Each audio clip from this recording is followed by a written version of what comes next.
Good afternoon and welcome to the conversation. We come back to you again with some interesting topics and points of conversation. And we want to say thank you to those who have joined us. We have one guest who is going to be joining us soon.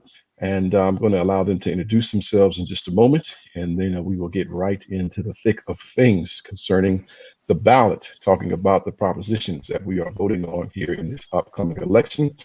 As you all know, the election day takes place in just a few short weeks, and we want you to be informed and to take some time to go through the ballots and the propositions and to make sure that you know what it is that you are marking on your ballot and that you can vote your conscience. I am Pastor Michael Jenkins, the administrative pastor at Kansas Avenue in Riverside, and I have with me Pastor McBride, who's the youth pastor there at Kansas Avenue, to say something to the people there.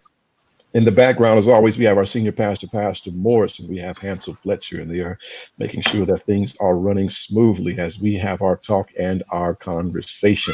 Let's have a word of prayer, then I will introduce those who are with us, and then we'll get into it. Father in heaven, we're just grateful to be here on this afternoon, and we pray that you would bless us and that you would give us insight and that you would, as we talk and as we converse, that we would become knowledgeable so that we can do the best possible thing when we go to the ballot to vote. We thank you now in the name of Jesus, we pray. Amen and amen. All right. So, as I said, we have one guest who is going to be joining us pretty soon. That is Aja Brown, who is the mayor of Compton, but we also have the Compton City Attorney, Damon Brown. Damon, if you could just tell us just a few things about yourself, and we'll go on to the next. All right. First of all, thank you for inviting me to participate in this panel. I do currently serve as the city attorney for the city of Compton. My background is in employment law. I've been practicing employment law previously for about 15 years on the side of management. And I also have a little bit of a touch point with one of the propositions that we're discussing, which is Proposition 16, as I was a freshman at UC Berkeley when Prop 49. So I have a personal connection with that particular measure. So I'm excited to be here today to discuss these things with you all. All right, thank you very much. Ken Stewart, welcome to the conversation. Give us a few words about yourself. Yes, thank you for the opportunity to connect with you here. Like Pastor Jenkins mentioned, my name is Ken Stewart. I'm in the field of public health. I've been in the field for the past 15 plus years, and I'm here to just talk about some of the props, discuss it. Also, being a candidate here for the city council here in Grand Terrace, it gives me some understanding as to how it may impact us here in Grand Terrace. So thank you for the opportunity. All right, and thank you again for being here. And we have Alan Reinach. Please tell us about yourself and welcome back to the conversation. I'm really happy to be back. I have had the privilege of serving as the Religious Liberty Director for the Adventist Church here in the Pacific Union in my 27th year. And my law practice primarily is employment law on the plaintiff's side. So Damon, you and I are going to have some disagreements, I expect, but we tend to think that the defense side wears horns, and they think the same about us on the plaintiff side. But anyway, with our members with their Sabbath problems, that's kind of been a major focus of our ministry. But also we have a legislative office in Sacramento, and so we're very active on various legislative issues, and including a couple of these ballot props. All right. Thank you all again. So let's get started, and we'll just throw out a general question to prime us as we begin today. Many of us have seen commercials on TV, or we've seen them on social media, or we've heard them on the radio, and some of us have even gotten things text to our phone. I didn't know all these people had my number, and I'm just texting stop to everything that comes. But so all these things are coming, right? And so these commercials are many, and they're confusing. And the language in the actual bills are perplexing. What's the best way to sift through all this for answers as we go to vote? What's the best way to sift through all this stuff? Well, let me just jump out and say, hey, take your time to review those ballots. I know the state sent out a ballot guide. I took time to review it. I did some reading online because there are a lot of people who are for or against, and you have to not just look at the ballot, look at the propositions, but also look at how it may impact not just you, the voter, but your community and also your city. I know we have like probably over 10 propositions, and it's kind of stressful to read the arguments for or arguments against and the other rebuttal. So it's kind of time consuming, but I would recommend just take your time, take it one proposition at a time, talk to your friends, and then see how it plays out, and then look at how it will affect you, the individual voter. All right. And all of us should So have I been would, mailed this. Yeah, but go ahead, Alan. But we should have received this in the mail, so we all should have it. If you throw all your mail away, ask your friends if they still have theirs. But go ahead, Alan. so the ballot guides are obviously a great place to start. You've got your pros and your cons, both sides. One thing you're going to want to pay attention to there is who the supporters are, but they often don't really show the full scope of, where the money's coming from. We're going to put a slide up here momentarily. I would say also take a look at, for example, the LA Times will have their endorsements, and depending upon your own view of things, you may either agree or tend to disagree with a particular source like the LA Times. My son told me to look at the ACLU, which was very interesting with respect to Prop 25. I didn't expect their position on that. So sometimes it helps to really take a look at some different ones. Of course, you've got the neutral sources like Ballotpedia and the League of Women Voters. You do want to take a look at where the money is. Follow the money, and that's the picture that I want to put up here. And there's a couple of things that really jump out. So, for example, we're going to talk about, we've got, Ken is in public health, so we've got this kidney dialysis issue, and you see the dialysis companies have put and this is several weeks old. So, it may be up as high as $100 million now in defeating Prop 23. And so you ask yourself, well, do you agree? Why are they putting so much money in? The gig companies are putting in, they've spent something like $200 million to pass 22. Damon and I think, are going to disagree on 22. And some of these others. So I think if you look at the money, that's going to at least give you some idea of what's really going on with the ballot prop. And it's going to, at least help you to have a better grasp of what's, what you might want to do with it.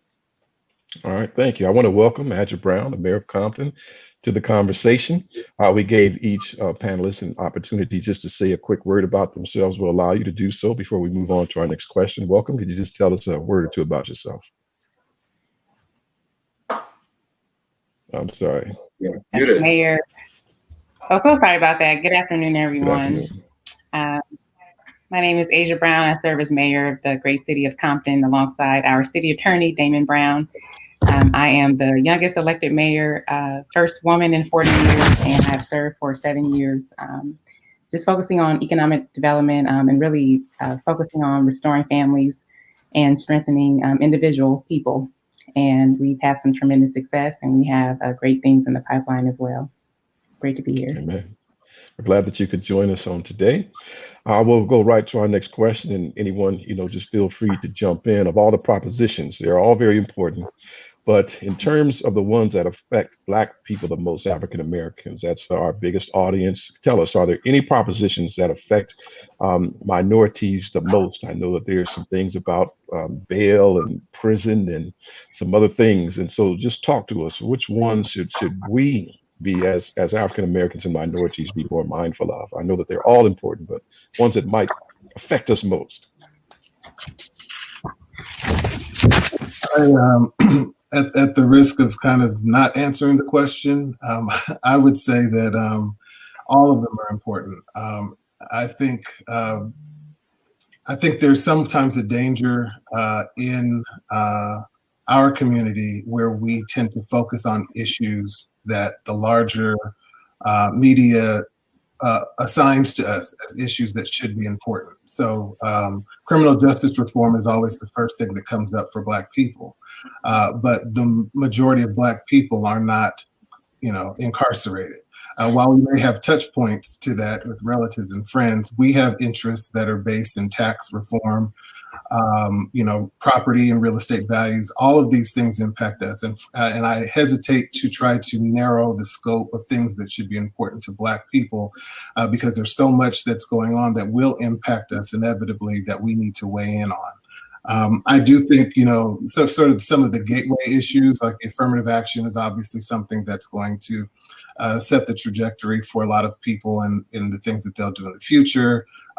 The bail issue is also something because it has, in my view, the potential to disproportionately impact African Americans, that is something that should raise an antenna with us.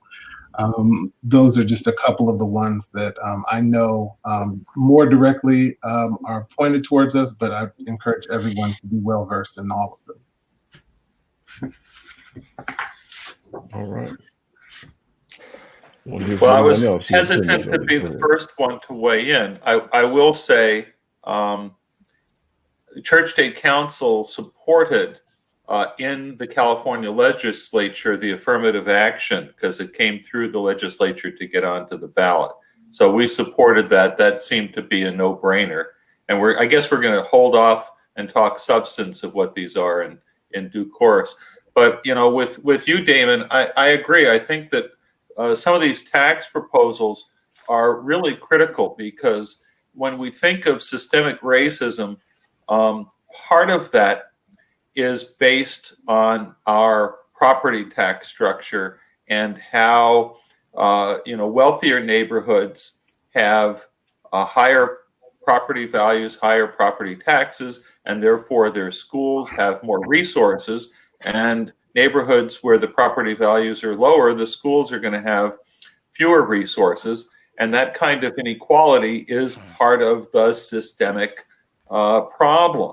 And so, we have to, if we're going to solve those problems, we have to look at the funding mechanisms. And I think the two tax props, I think, are very much relevant to that. I agree. And I think just highlighting some that are more obvious are still important so people understand how critical they are.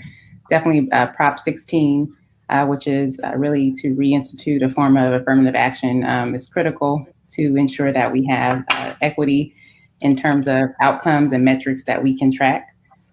Also, the Prop 17 also restores the right to vote after completion of a prison term, which is really critical when we talk about restorative justice and being able to really restore the rights of people that have been formerly incarcerated. The right to vote is a pinnacle of being able to exhibit your full agency as a person in the U.S. And so that's really critical to be able to restore that right to those that are formerly incarcerated. And then I think also really weighing in and doing some research on the district attorney selection is just really critical.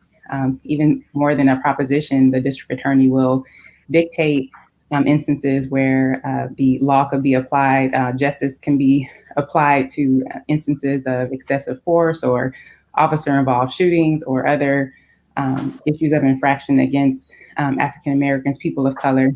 We know that the data definitely reports that there are a few instances, less than 3% of officer-involved shootings have been convicted. And so it's critical that people can understand their options for district attorney. Sound advice from each of you. It makes if I can ask a question, even deeper. Go ahead, Pastor McBride. If I can ask the question of Compton Mayor Aja, it's good to have you on here, Mayor Brown. In your position, how much control or say do you have with the police department? Here in Riverside, we're going to be voting for a new mayor. And I'm wondering, what does the mayor have to do with that for our audience out there who may not understand where, to put their vote? think, well, every city is very unique. Cities are as unique as fingerprints, and so it's important to understand the structure of governance within Riverside. I'm not sure if it's a strong mayor, council manager, a system, whether or not Riverside has their own PD or if they contract with a sheriff's agency. In the case of Compton, we contract with the sheriff's agency, and so we do not hire and fire deputies or personnel. We do provide input on the selection of our captain, but ultimately the direction of law enforcement, of how resources are saturated towards certain public health issues. All of those issues are decided by our elected sheriff, which is a countywide position. So I think it's critical to understand whether or not there's a sheriff system, also whether or not the mayor has the authority to really dictate personnel or a disciplinary actions within your structure. So I'm sorry, I'm not well versed on Riverside. No, that's okay. That's okay. I was just wondering maybe if, if there was maybe a job description for mayors, because Riverside does have its own PD, but I didn't know if the PD kind of fell under the jurisdiction of the mayor. So.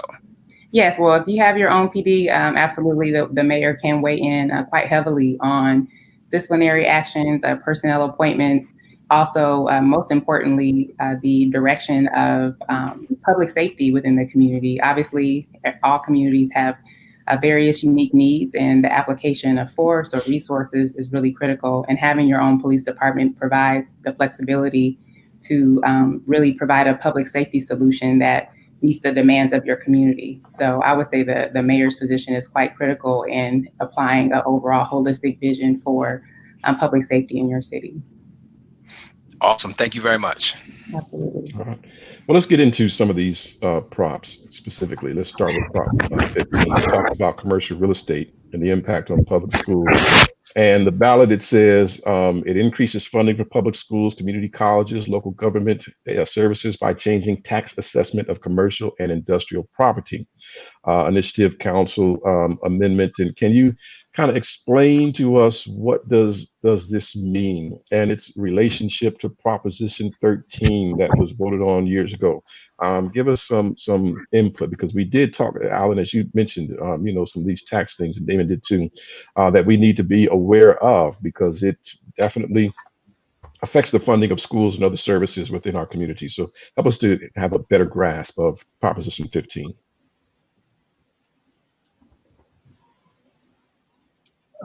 Is that directed at Alan? I'm sorry. Well, it's to anybody, but I will throw it to you, Damon, first, and then Alan can come in afterwards. Okay. I'll do my best. All right. My understanding, Prop 13 was a measure that was passed back in '78, which is the year that I was born. And it set property tax caps. And what Prop 15 is doing is, when they talk about split rolls, it's differentiating between how the caps will apply for residential and commercial property. And so before, under Prop 13, commercial properties, there was a 2% cap on how much those taxes could be raised in a year when there was more than a half of the ownership that was of the particular property that was sold. And so this Proposition 15 will remove that cap. And so now, properties will be reassessed. I believe it's every 3 years. The properties will now be reassessed, and so those values will increase. So from my reading, it appears that the state, as it stands, brings in about $8 billion a year on property tax assessments. That'll go up to about $12.5 billion, with 60% of that revenue going to cities and counties, and the remaining 40% going to schools. So if you're looking for more money to come into schools, and again, that's going to be split. So it will go to schools in disadvantaged neighborhoods. It'll be something that everyone will benefit from. Certainly, as part of a municipality and a city, I would certainly welcome, increased revenues into our city based on that tax revenue.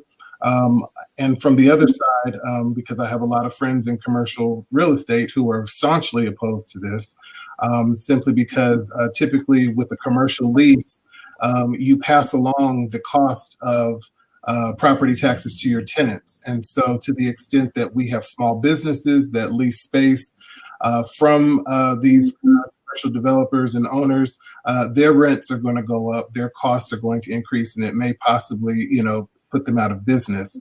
I think there's a particular concern now because of the pandemic that we're in, that anything that would raise rents or raise the cost of businesses that are already struggling is not a good thing.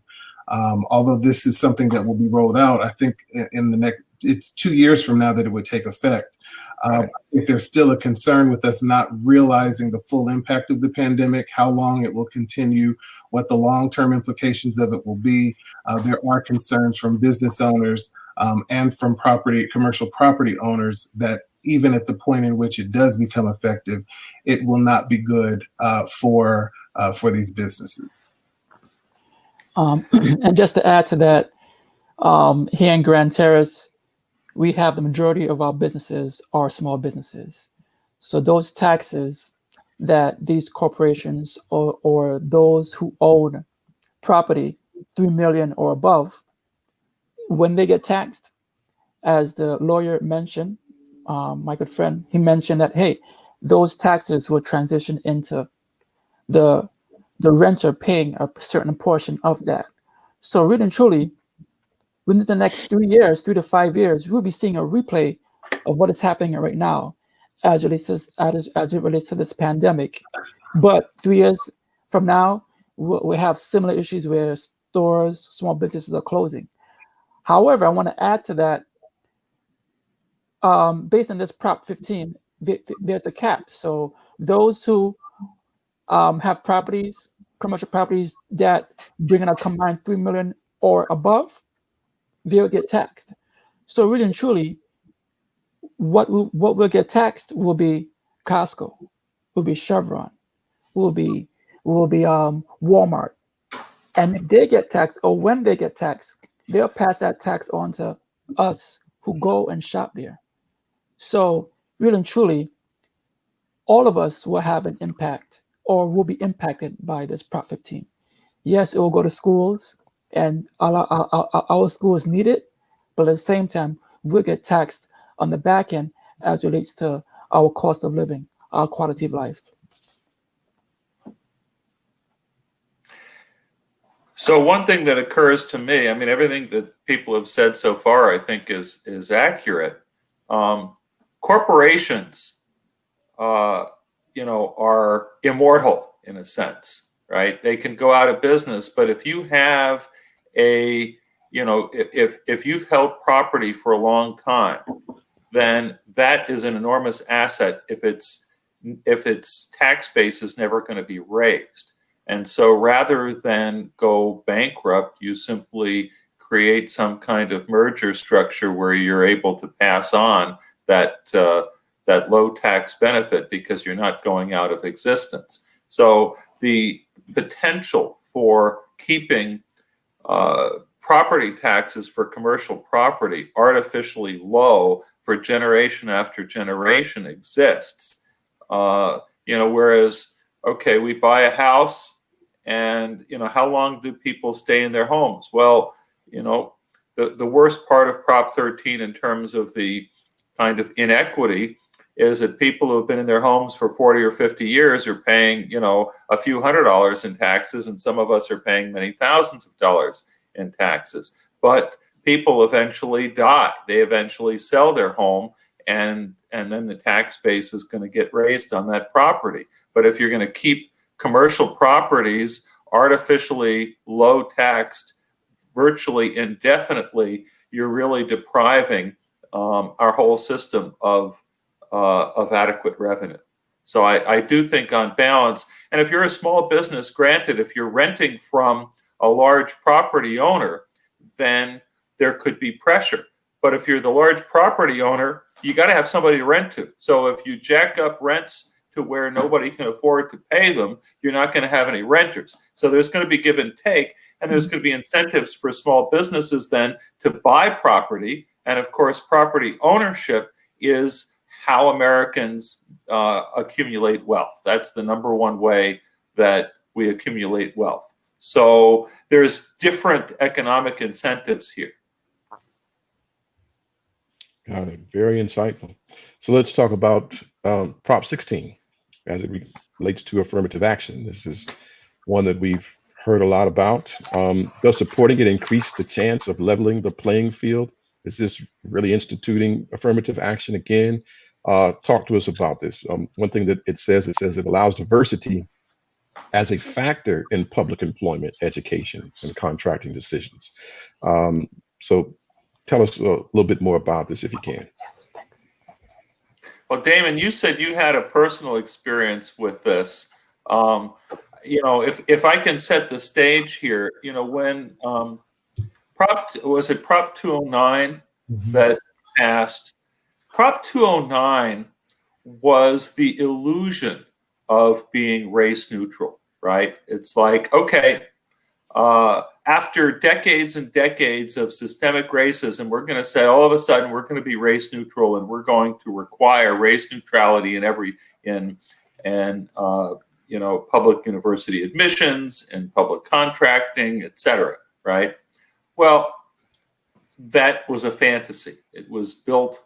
It was racism. It was really kind of securing structural inequities and saying thus far and no farther, right?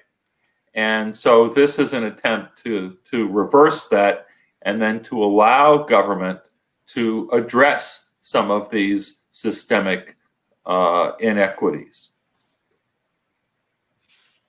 Yeah, that's very true. When Prop 209 was placed on the ballot, it really follows a long history of this issue being fought in the courts. You see cases all over the country, primarily in California, Michigan, and Texas, where they've really struggled with this issue. And so in 1996, they placed on the ballot a referendum. This is when California was voting slightly different than how it votes now.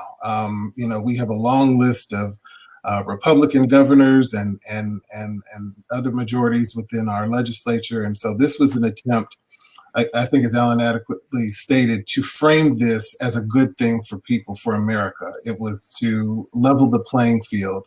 And unfortunately, the way that the language was written in that ballot measure, it deceived quite a few people, not quite a few, most people of color who voted on that initiative and actually voted it into law, thought that they were voting to have fairness and equity in government contracting and employment and in admissions.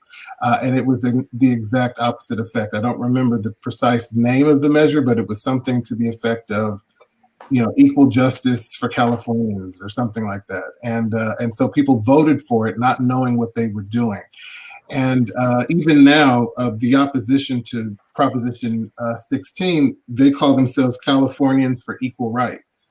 And again, it is because they are trying to push this notion that by taking into account diversity, race, gender, all of the factors that make us unique, that in some way discriminates against the whole. And so when I was a student at Berkeley, and that was really the epicenter of this Prop 209 fight, because the UC Regents, which pushed for this, a gentleman named Ward Connerly, was the black face of this movement that was counterproductive for Black people. And he was one of the regents who was pushing this on campus. It ultimately passed. And when I was at Berkeley, we had about 30,000 students, and about maybe 8,000 to 10,000 of those students were freshmen. We went from a Black student population of about 8.5%. The first class that applied under the new law was the class of '98, and we went from 8.5% to less than 1%. And the corollary to that was that Asian American population skyrocketed. And so by the last year that I was at Berkeley, UC Berkeley student population was 45% Asian, 40% white, and the remaining percentage, again, we were less than 1%, was where you found your Native American population, your Latino population. It created a huge inequity in employment, and that had a ripple effect all throughout the state. So we see how education is obviously the access point to upward mobility. For the last 20 years, we have experienced a dip in our access to higher education in California. And now that I'm in government, and Mayor Brown can attest to this as well, I didn't even realize that this impacted contracting, where we as governments are able to provide that same upward mobility by taking to effect people who employ minority-owned businesses, people who employ large minority workforces, and to give them opportunities to bid on contracts in the bidding process, to give them opportunities to be able to get some of this work. And that has been taken as well. So this would really open up for not only education, but existing industries across the board that would now have access to more opportunity. The name of the 96 Proposition 209 was the California Civil Rights Initiative. It might as well have been the California Take Away Our Civil Rights Initiative, right? It's definitely So be careful. name. Yeah. The lesson there is be careful about the titles and be careful with the advertising. Yeah. Absolutely. So Mayor And Brown, I was wanted it's to get just your perspective on this. Yeah, go ahead. Go ahead.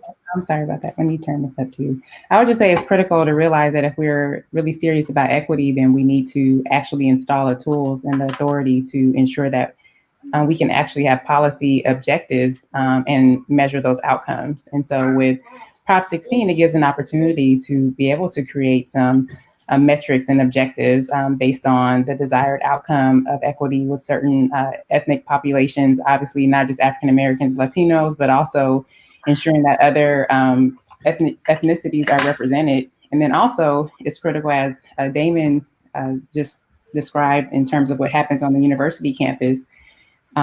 When universities have the autonomy to have just a blanket policy, and they're able to have the majority Caucasian and then the next majority are Asian, there's also another layer that universities reserve a large percentage for international students, because they're able to actually get more money for tuition. In some cases, they're paid 2 to 1 from a domestic student than an international student. And so there's a financial incentive as well to have international students. And so this policy is really critical to ensure that not only ethnicities are balanced and that there's room to create the actual equity, because equity doesn't mean everything is equal. It means that you may actually have to provide an additional incentive or additional room to saturate a certain population to actually get the outcome that you want. So it's not about being equal as well. It's about actually having real equity. And I just think it's an essential tool. And then there's additional reform needed from the educational sphere to actually make sure that these spaces reserved are for domestic students. You know, I'd like to make another observation here, because I did an interview this week for my radio show with a pastor in Glendale, California. And he had discovered that the city of Glendale for decades had formally, legally excluded Blacks with restrictive covenants, et cetera. But of course, the Civil Rights Act, by the 1960s, the laws that created the systemic exclusion of Blacks had been repealed, and it was no longer legal. But here we are 5 decades later, and the percentage of Black ownership and population in Glendale is still only like 2%. And the observation was systemic racism. Here we are talking about laws and their impact, and it's important to make sure that the legal structure is fair. Glendale has preserved a culture of systemic racism, even in the absence of legal support. And so as important as it is dealing with the legal structure and these ballot props and making sure we have a fair system, it goes beyond that. And let's not think that somehow just dealing with the laws is enough.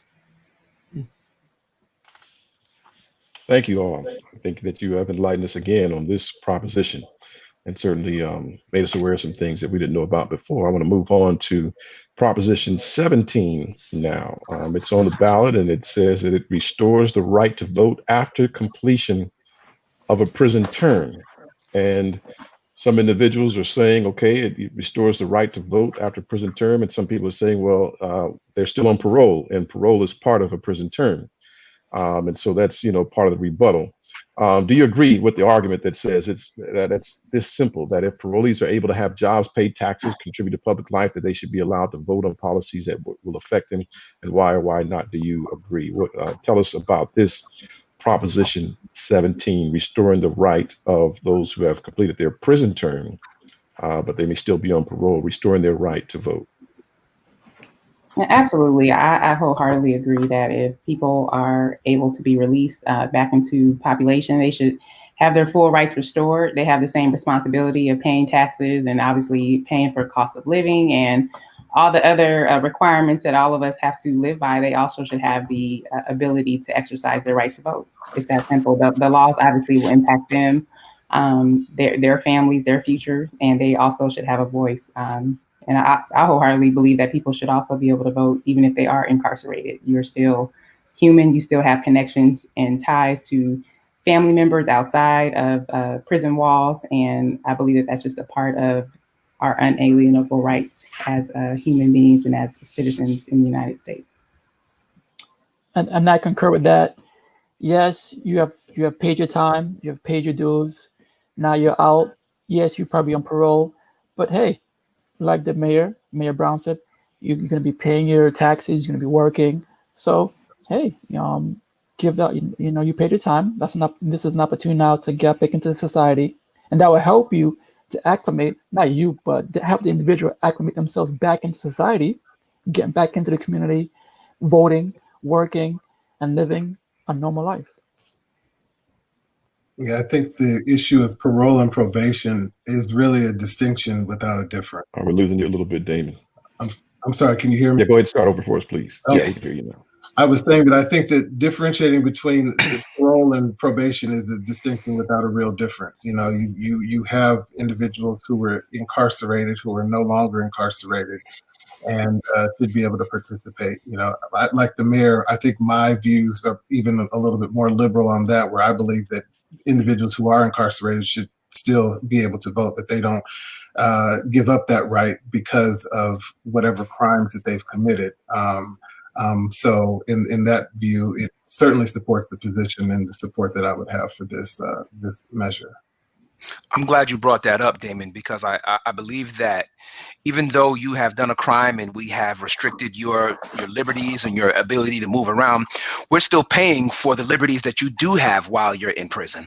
And I feel like those in prison or out prison should have the opportunity to have some say in some of the things that actually happen for them. One of the things that we can't do, and I think, it's pointed out here and you guys have mentioned it, is that we can't continue to treat people as if they're still that crime or that thing that they've done. There's got to be a point in time when, it lifts off of them and they get the ability, as you said, Ken, to get acclimated back into society and to, get redeemed. So I think the biggest problem with that is it goes back to the 13th Amendment and the fact that, in my view, the 13th Amendment is flawed because it's the amendment that outlaws slavery, but people don't realize that it says except in the case of incarceration. So essentially our Constitution legalizes slavery if you're in prison. And so to perpetuate that idea that because I stole a sound system from Best Buy, I now have lost my human right and my constitutional rights, including my rights of freedom, because now I can be enslaved during the time that you determine that I should be in here. Then perpetuate that outside of those prison walls, and to say now, even though I'm on parole, I still am not fully restored to my humanity, really, and my citizenship. Mm-hmm.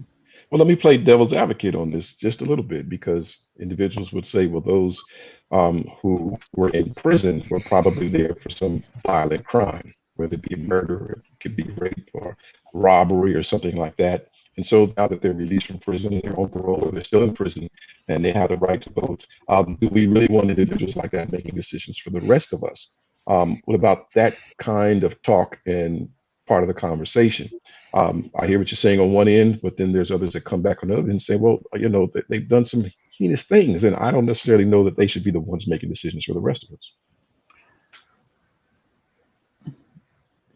I think the way that voting works, I mean, they're not making the decision for the rest of us. They're just exercising their voice in the totality of what society deems to be necessary or unnecessary, depending on the particular option. But they're just weighing in. They're not making a decision for anyone. And the majority of people that are in society have not been incarcerated. They have not committed violent crimes. They have not been a part of the criminal justice system. So they are not the totality or the majority speaking on what actually happens with our voting laws or the options that we vote upon.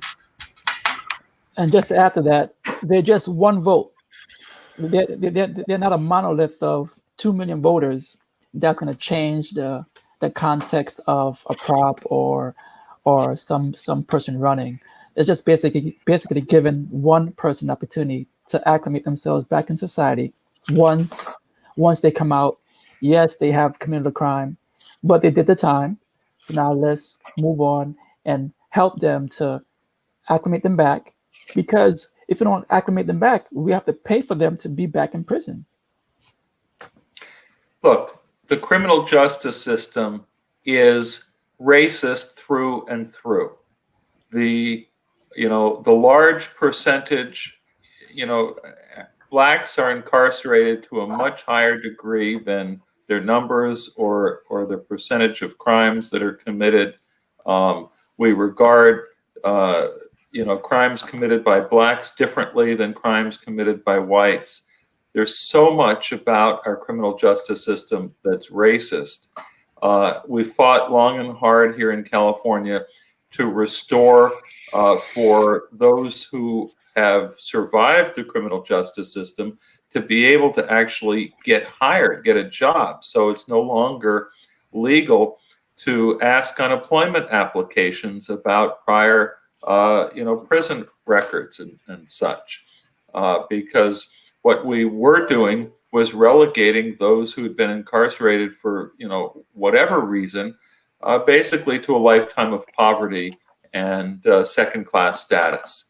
But it's so important that, if we're going to assign a particular, prison term and then release somebody, then you have to bring them back fully into the society and give them opportunities. Jobs and voting is a basic aspect of our dignity as a full citizen here in America. It's a fundamental right that should be really extended to everyone.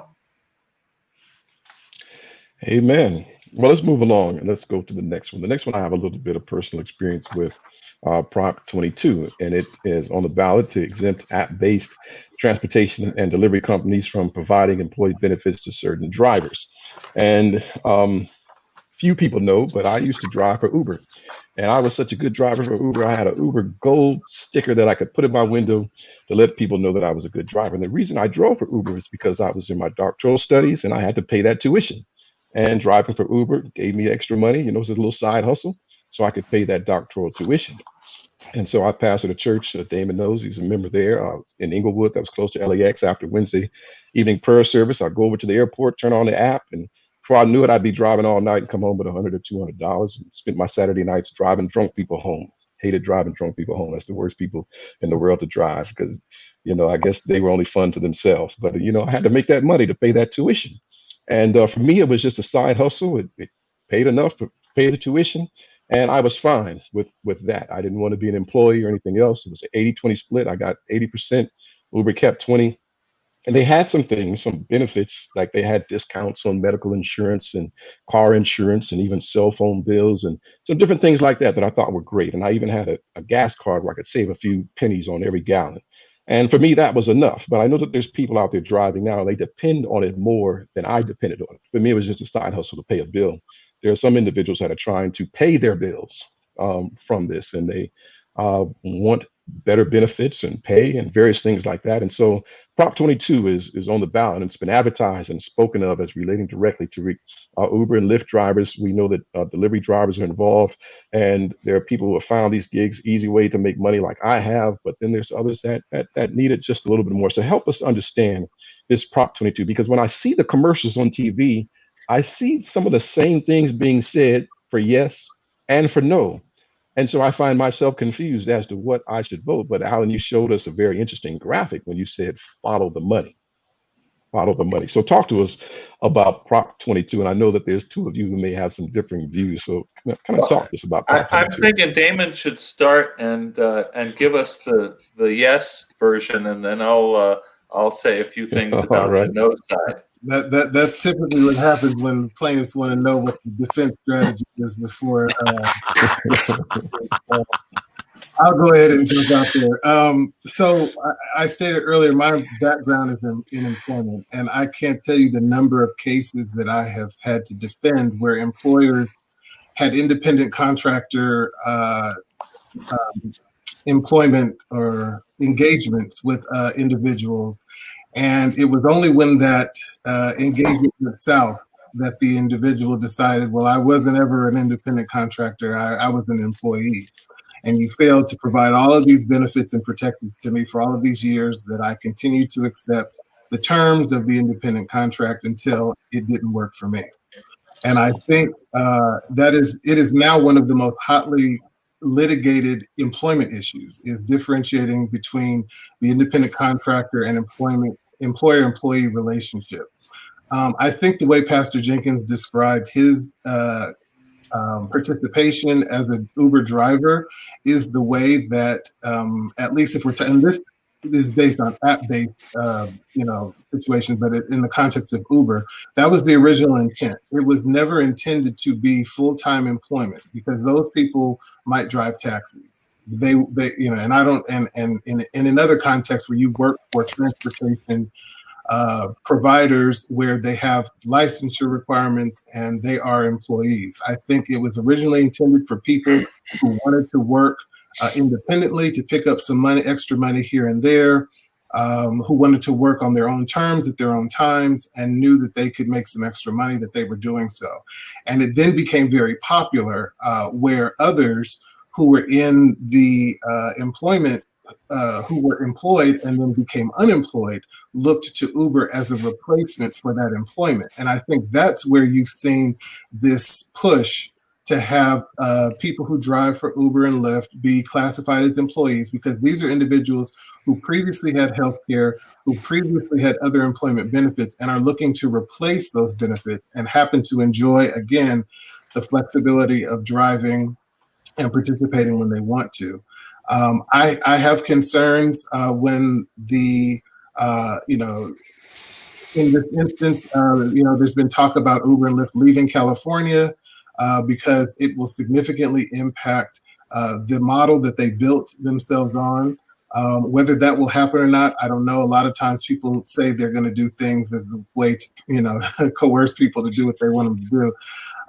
The counter to that, I know, is that smaller app-based driving companies will push them into competition, and that because their star will increase, then it will create competition for Uber and Lyft to stay. Again, I don't know whether that's the case, and my opposition to this isn't really rooted in that. It's more so that this can continue to be for those who aren't looking to have those taxes taken out of their checks, who are looking to pick up some extra time, that they can continue to do that. So let me talk to the other side for a minute. For starters, about 2 years ago, I think it was, the California Supreme Court handed down a ruling that was really not very remarkable. It clarified the difference between an independent contractor and an employee. And without getting technical, the fact is that the folks who work in the gig economy, especially Uber and Lyft drivers, have been employees under the law from the get-go. And these companies have been violating the law from the beginning.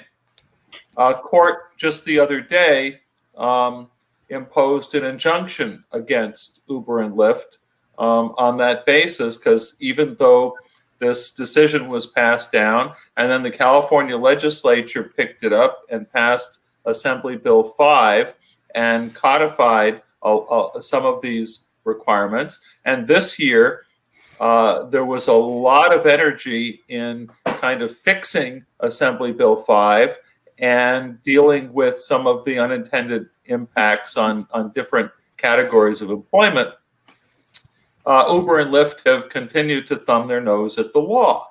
And so what Prop 22 is that is so insidious is it is an effort by an industry to buy their own system of law, to basically say, this is how we want to treat our employees, and this is how far we're prepared to go, and we're going to buy the system that is unique to us, instead of working through the legislature and working through the political process.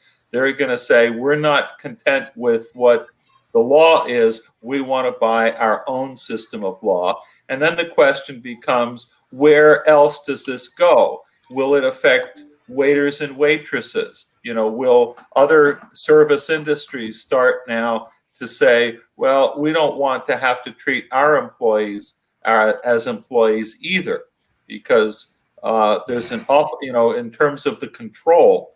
Anyway, let's go ahead and cue up. It's a very short video that really explains, from the standpoint of workers' rights issues, why the workers' rights community and the civil rights community is opposed to Prop 22. Unless you're living in a cave, you've probably noticed that someone really, really, really wants to get your attention on Prop 22. In fact, Uber and other giant rideshare companies have spent almost $200 million on their advertising and other efforts to pass Prop 22. This is the most money ever spent on a referendum, ever. And if you have any rideshare or delivery apps on your phone, you've probably seen notifications telling you how to vote. So why are these huge companies so desperate to get your vote on Prop 22? Well, Prop 22 would mean they could get away with paying less than minimum wage to their drivers. They claim it creates a minimum wage requirement, but greedily drafted the bill to only include actual driving time. This means that time waiting for rides wouldn't be compensated. And a study by UC Berkeley Labor Center found that about a third of driver time is spent waiting for rides. So the real pay guarantee under Prop 22 would only be as low as about $5.64 an hour. This in a state where the average rent is $1,420 a month, in the middle of an unemployment crisis. And under the bill, drivers wouldn't get overtime, sick leave, workers' comp, or unemployment benefits. So multiply this over the hundreds of thousands of rideshare and delivery drivers in California, and that's big bucks for Uber and these other companies. No wonder they're spending so much money to get your attention. Prop 22 really comes down to how you view rideshare and delivery app drivers. Giant rideshare companies see them as pawns to pay as little as possible so they can make as much profit as they can off their driving. But if you see drivers as people, often with families to support, always with bills to pay, and many delivering food to at-risk populations, I urge you to show these drivers your appreciation and vote no on Prop 22.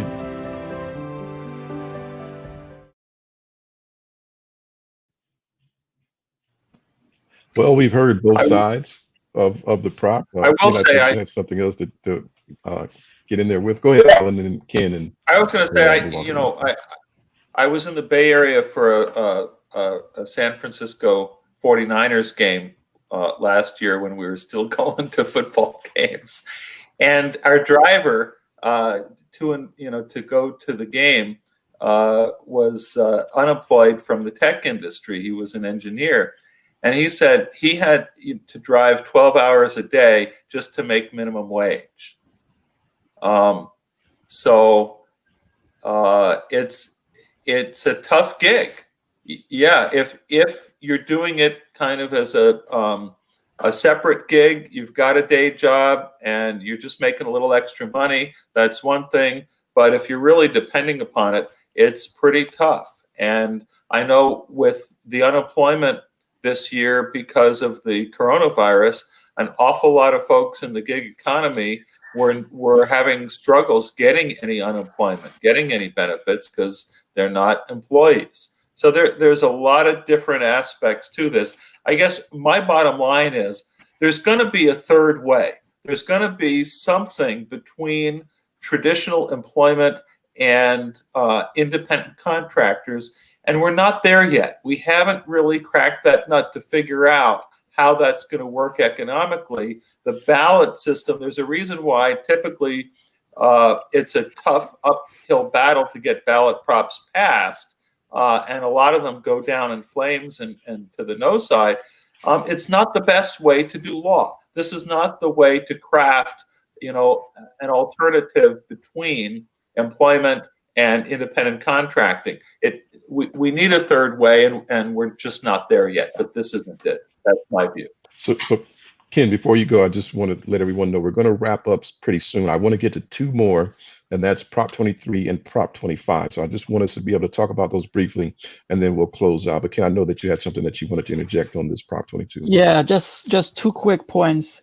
One is, yes, Prop 22 is very significant. I know it was crafted for independent contractors, but the state or the federal government said, hey, no, you want to classify workers as employees. So I know that's a big contention. But the second thing I want to say is we're in a pandemic, and some of these individuals, they don't have any jobs. So what do they go to? They go to engaging in these independent contracting gigs as their mainstay as they transition into getting back into their full-time position or full-time jobs.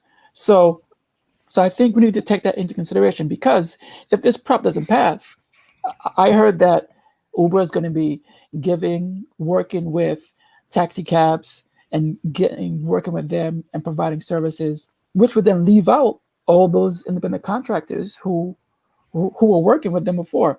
I don't know if that's true or not, but I think this prop is a lifeline for a lot of those who are not working and also can get the unemployment checks that they were getting before. But then on the flip side of that is, as a mayor, hey, homelessness, that will increase because people don't have any jobs. So I think this Prop 22 is, at the surface, is just, okay, independent contracting issues. But then if you kind of take a step back and say, okay, now you have homeless people who may be homeless. Now you have people who don't have houses. So it gets kind of more complicated as you kind of take a step back as it relates to just working as an independent contractor. I would just say Yeah, briefly, since Alan had a nice little video and everything, I would just briefly say the courts are really the best place, in my view, to make the decisions as to whether or not their decisions are being followed. Putting it on the ballot simply, in a sense, there are standards that have been laid out by the courts as to what makes an independent contractor one. Certainly, wait time would not be something that any employee would get paid if they weren't working to do. And so I think there are a lot of problems with trying to legislate around something that's already unclear. So that would be my position. I think this is another instance of just structural inequality and just a system that is really impacted and propped up by special interests and just big business dollars. And on the converse, I can't expect, and as a mayor, obviously I'm concerned about the secondary impacts of any policy, but it's unrealistic to pin the societal woes on one particular industry, especially a new industry that really sprang out of unplanned new regime of economic mobility. And so I think that America just as a whole has to find a different way to draft policies that are really focused on a desired outcome and output. I agree with what was said earlier, that there has to be something in the middle. And I, just from a practical standpoint, I know that some of you are attorneys and I come from a policy development background, but I think that when these decisions are even made at the court level, there's just only, it's a very narrow scope, and it gets very technical on what actually is defined and what the legality of everything is. But I think there has to be some type of independent counsel that so focuses on making equitable and strategic economic recommendations for these solutions, for these problems that have really huge implications for our economy, because California is really hanging on by a shoestring when we talk about just economic. Small businesses are failing, big businesses are fleeing. I mean, that's the reality for California. Housing prices are astronomical, and there's no more land being made, and so the land values aren't really going to go down significantly, obviously, unless there's a huge crash. So California is really on a cliff, and so there has to be some real ways to address these issues. But focusing on one proposition at a time is not the best way, and it's never going to provide the optimal output that we all want to see.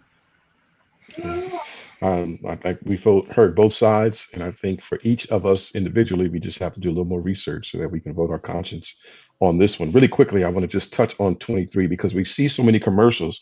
And if I'm not mistaken, we just voted on this not too long ago, and it seems to be back on the ballot. And 23 is about the dialysis clinics. You've seen all the commercials. So please tell us what's the issue. I know, Ken, you're in public health. What's the issue? It establishes state requirements for kidney dialysis clinics. Some of us are confused. We really don't understand what the issue is. We see commercials of people saying, I'm going to die if you don't vote a certain way. And then the dialysis clinics come on and say what they have to say. Help us out with this really quickly. So just real briefly, the proposal gives the city the duty to implement, administer the measure props, requires each CDC to have a CDC is a dialysis center to have a doctor on site, requires to report infection rates, charges penalties if the dialysis center failed to report infection rates, requires CDC to obtain consent before closing, and lastly, prohibits CDCs from reducing care to a patient based on the payment source. So that's the new proposal. Now, in the past, the Prop 23, in the past, it requires one medical doctor on site, authorizes California Department to exempt services from this requirement if there is a shortage of qualified physicians, requires clinics to report dialysis infection rates, and prohibits clinics. So based on what I've gathered, this is a key prop because number one, if there is an infection rate, the CDC has to tell the state about it. You know, that's like you going to get your dialysis and you found out that there's an infection rate. That CDC won't tell the state that is a problem, and then you in turn may get infected. So that's a big issue. The second issue is, let's say you go to this dialysis and your payer is Medicare or Medi-Cal. Certain CDCs they don't accept that. So now the question is, where are you going to get your services? So those are the two key areas that I want to highlight to suggest that by you saying yes to this proposition, you will require CDCs to accept payment from any source, specifically Medi-Cal, Medicare, but also if there's an infection rate, it has to be presented or has to be sent to the state in regards to the public health. So. Well, I hope that helps many of us. I think it just takes more research. And as I said, it's something that was on the ballot just not too long ago. And here it is back again. But we certainly want to make the best decision for everyone's public health and for those individually who have to go to dialysis, that they're able to get the services that they desperately need. The last one that I want to talk about, and then we're going to wrap real up. Quick, go ahead, Alan. Quick comment. You know, the dialysis companies are spending $100 million to defeat this thing. They've got $100 million lying around to fight a ballot prop. I think they can probably spend a little bit of money on having a doctor in the clinic and reporting on infection rates and trying to make things a little bit safer. I'd like to see that money go in there. I'm not a public health expert or anything, but again, I do follow the money. I'm sure Dr. Ken wouldn't mind getting a bit of that money at a CDC. Yes, pay my loans. Amen.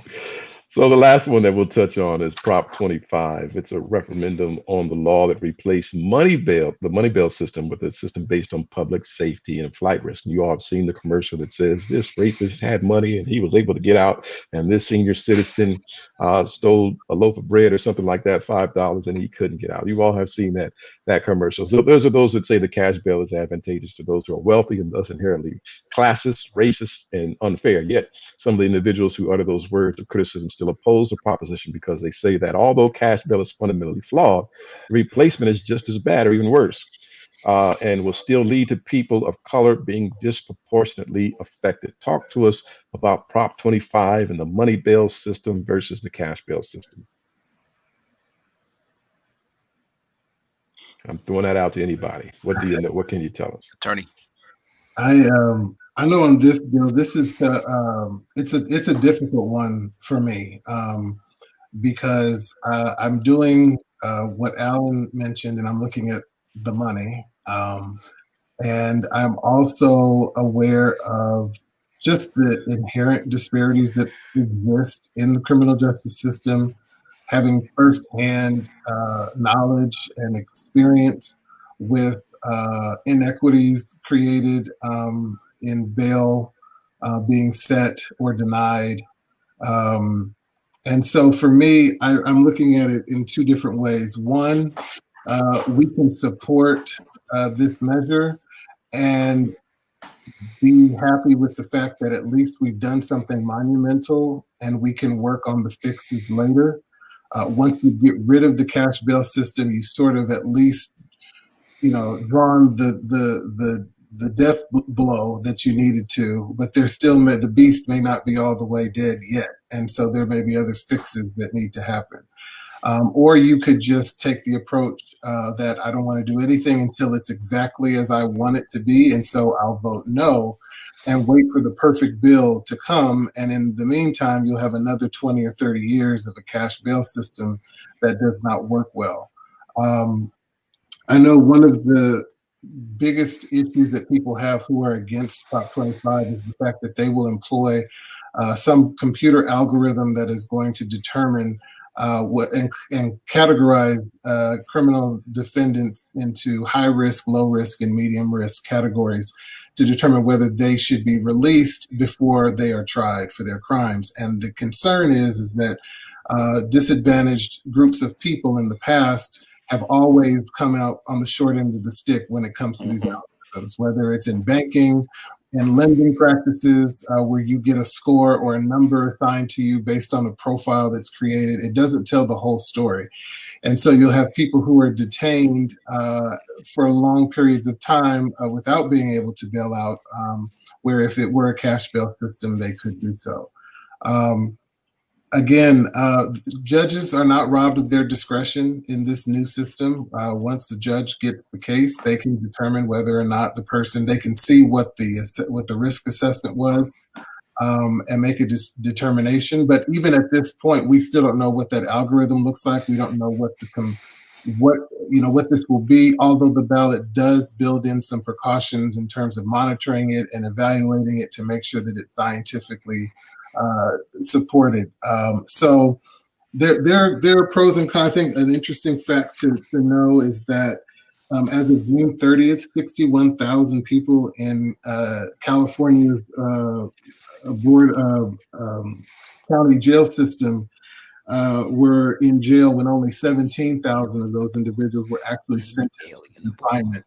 So if you think about it, whatever impact taking cash bail away may be, that's a significant delta between who's actually going to jail and who's actually staying there, and the potential for that large delta of folks to remain in jail until they're tried.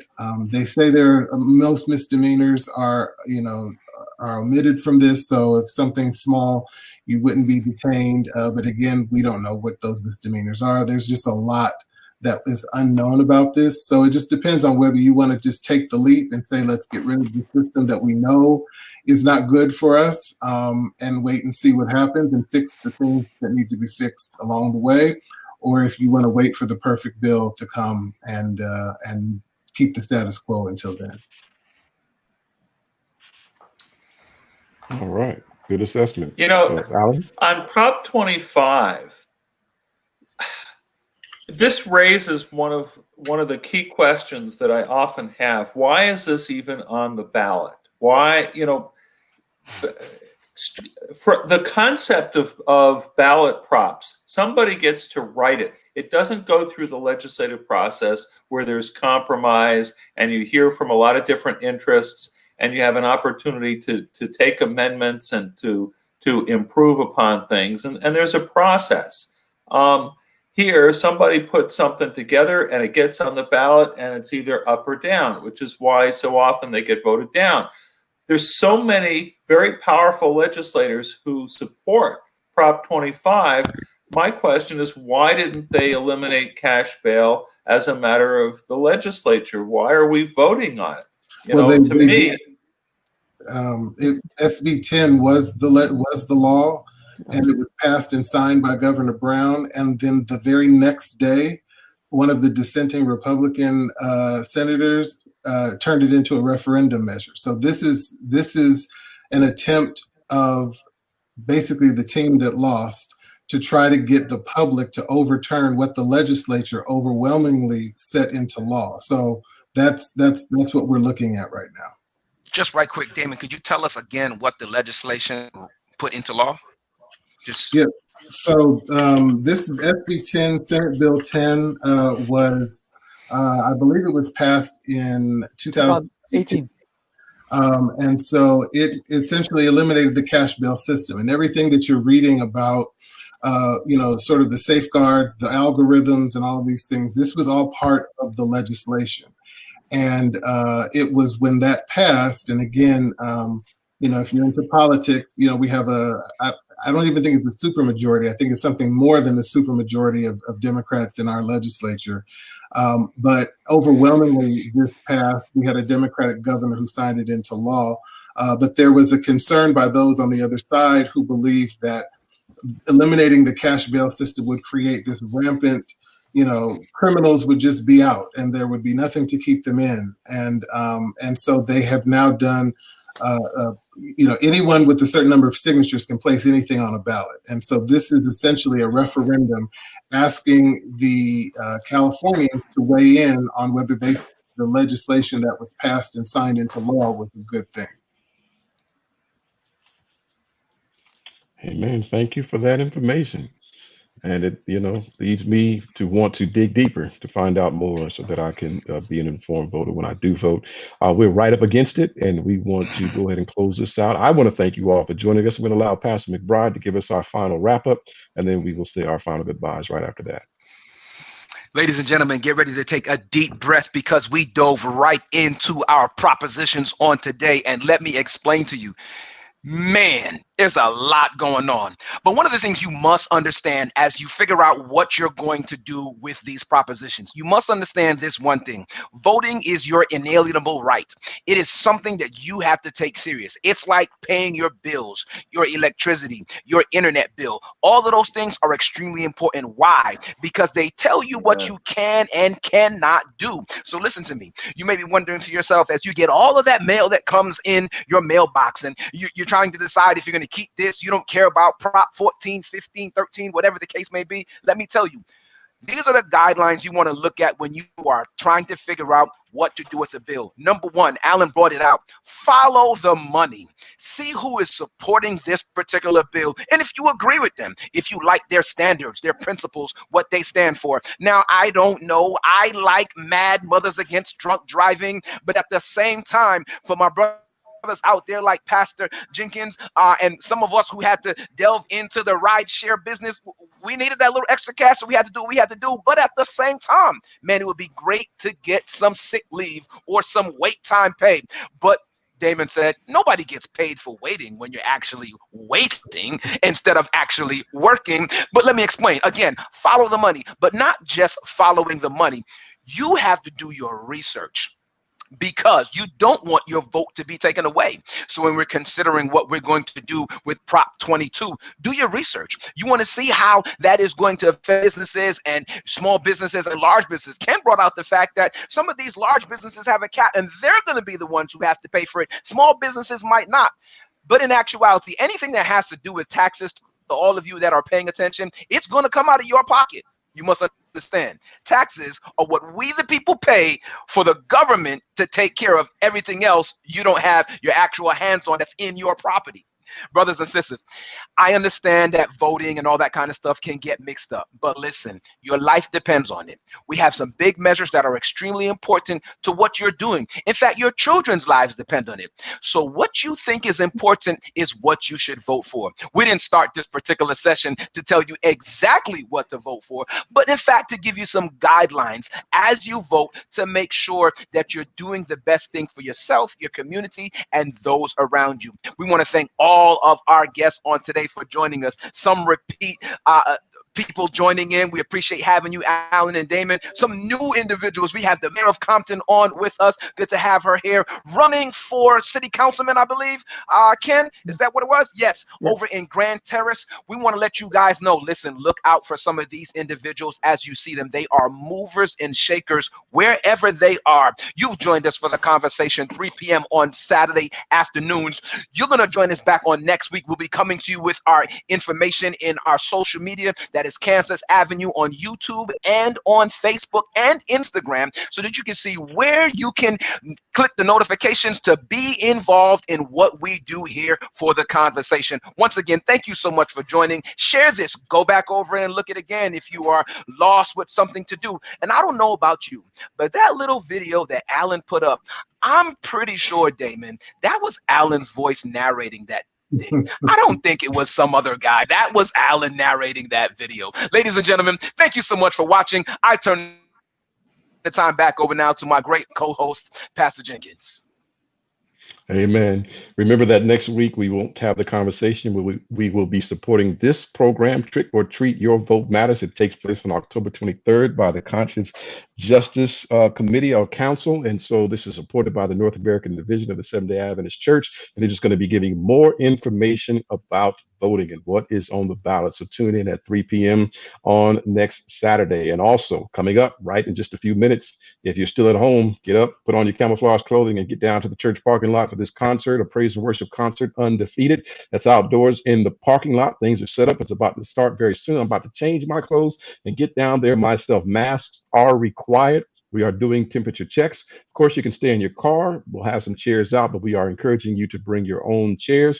And that's going to start here in just a few moments. It'll be good to see you all, but we're going to see you from a distance. If you try to come up to me, I'm going to put my hand up and say, keep your 6 feet of distance as I have my mask on. I know we haven't seen each other in a long time, so we still want to practice social distancing and be safe as we enjoy live music together in the church parking lot. Amen. Thank you all for joining us again. We appreciate you taking time out of your day to spend with us and to help our viewers understand more about what they're voting for. Hopefully we can have you come back at some other time in the future, as these things are always on our plate and before us to talk about.